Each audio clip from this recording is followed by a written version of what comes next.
आप देख रहे हैं एशियाई न्यूज। भ्रष्टाचार और जुर्म के खिलाफ हर पल आपके साथ। नमस्कार, मैं मोन्टू राजा, एंटी करप्शन इंडिया से स्वागत है आपका।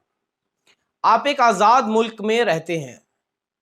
ये आजाद मुल्क आपको आजादी देता है, जिसके अनुसार, जिसके तहत आप अपनी सरकार को मतदान करके चुनते हैं, अपना नुमाइंदा चुनते हैं, ताकि आपके कल्याण के लिए, आपकी आवाज बनने के लिए, आपकी जरूरतों की पूर्ति करने के लिए एक सिस्टम, जो प्रणाली बनी हुई है, उससे चीजें आपको प्राप्त हो पाए। जो फंडामेंटल राइट्स हैं, जो स्वतंत्रता के अधीन जो संविधान ने आपको अधिकार दिए हैं, मौलिक अधिकार, वो आपको प्राप्त हो पाए।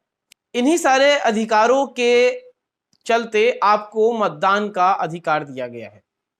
आप चुनाव में अपना वोट देते हैं और सरकार बनती है या फिर गिरती है। लेकिन आप सोचिए, आपकी पावर, आपकी शक्ति मतदान देने की होती है, और आपकी शक्ति को कोई कैसे यूटिलाइज कर रहा है, फिर उसको फर्क नहीं पड़ता कि आप जिंदा रहें भी या ना रहें, या किस तरह आपको एक आपकी जिंदगी को जोखिम में डाला जा रहा है अपने फायदे के लिए, अपनी सरकार बनाने के लिए, अपनी राजनीतिक रोटियां सेकने के लिए। खबर उत्तर प्रदेश की है, जहां पे उपचुनाव हो रहे हैं। उपचुनाव किन परिस्थितियों में हो रहे हैं सब जानते हैं। देश के अंदर कोरोना की दूसरी वेव है और बहुत खतरनाक है। हजारों और लाखों की संख्या में लोग संक्रमित हो रहे हैं, हजारों की संख्या में लोग मर रहे हैं। और इसी के चलते, बावजूद इस सारी इमरजेंसी के बाद भी जो उपचुनाव हैं वो उत्तर प्रदेश में जारी हैं। आपको बता दें, 135 लोग जो हैं, जो चुनाव में ड्यूटी पर लगे हुए थे, शिक्षक, शिक्षा मित्र, तमाम इस तरह के लोग जो हैं, 135 लोग मर चुके हैं, उनकी मौत हो गई है। इसकी जिम्मेदारी किसकी है? कौन इनकी मृत्यु का जिम्मेदार है?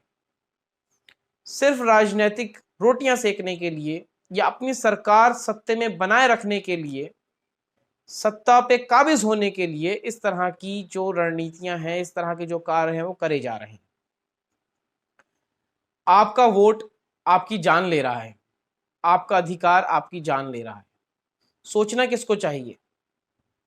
सरकार को, जो बैठे हैं कुर्सियों पे, जिनके पास अधिकार हैं, जिनके पास पावर है, शक्ति है चीजें करने की, जिनके इशारों पे चीजें नाचती हैं, उन्हें संज्ञान में लेकर त्वरित कार्यवाही कर इसको रोकना चाहिए था। लेकिन ऐसा नहीं हुआ।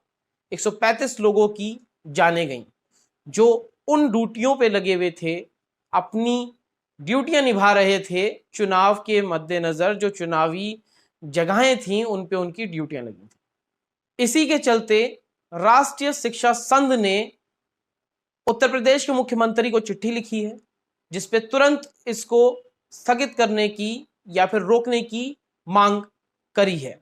साथ ही जो महासभा के प्रवक्ता विजेंद्र सिंह हैं, उन्होंने जो मर गए हैं लोग, उनको 50 लाख रुपए तक की राशि देने की सरकार से गुहार लगाई है। वहीं जो संक्रमित हैं, उनका फ्री इलाज होना चाहिए। इस घटना के ऊपर जो उत्तर प्रदेश का हाईकोर्ट है, इलाहाबाद हाईकोर्ट, उसने चुनाव आयोग को झाड़ लगाई है।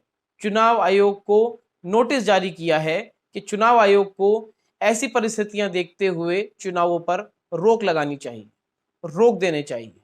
लेकिन क्या चुनाव आयोग उन कठपुतलियों की तरह हो गया है जिनको कोई आका बड़ा नचा रहा है? क्या सोचते हैं आप?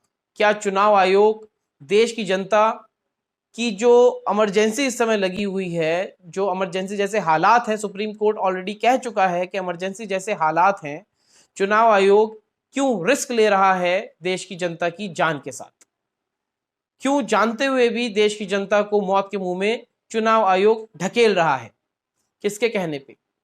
कहां है वो प्रधानमंत्री, वो मुख्यमंत्री जो तमाम बातें करते हैं, लेकिन आज जो परिस्थिति है उस पे बिल्कुल चुप है?